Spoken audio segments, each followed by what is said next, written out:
The After Effects team added 3D ray-traced features into CS6, including extruded text and vector shapes, as well as 3D bendable layers. We examined the extruded shapes in another lesson, but let's take a little closer look now at 3D bendable layers.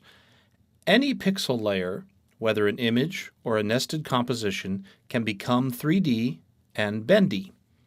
If we select a layer and make it 3D, we can see our 3D properties down here and see the curvature property. And if you play with it, you can see we're bending the layer along the y-axis. The number of segments defaults to 4.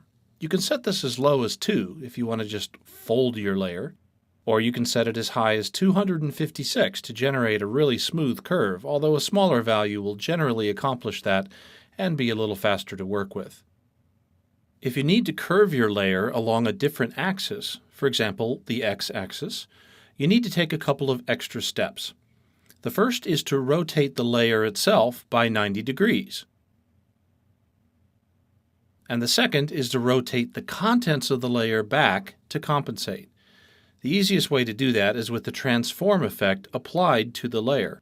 While you can't apply effects to extruded ray trace 3D layers, you can apply effects to bendy layers. So we'll use the transform effect to rotate the contents of the layer back 90 degrees, even while the geometry has been rotated with the layer property. And it's worth mentioning too that you can combine textured bent image layers with extruded elements in the same scene.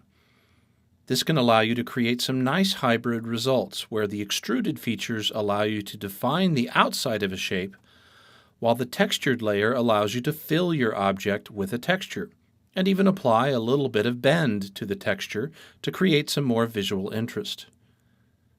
With a little experimentation and creativity, you can create some really fun objects using the new 3D ray-traced features in Adobe After Effects CS6.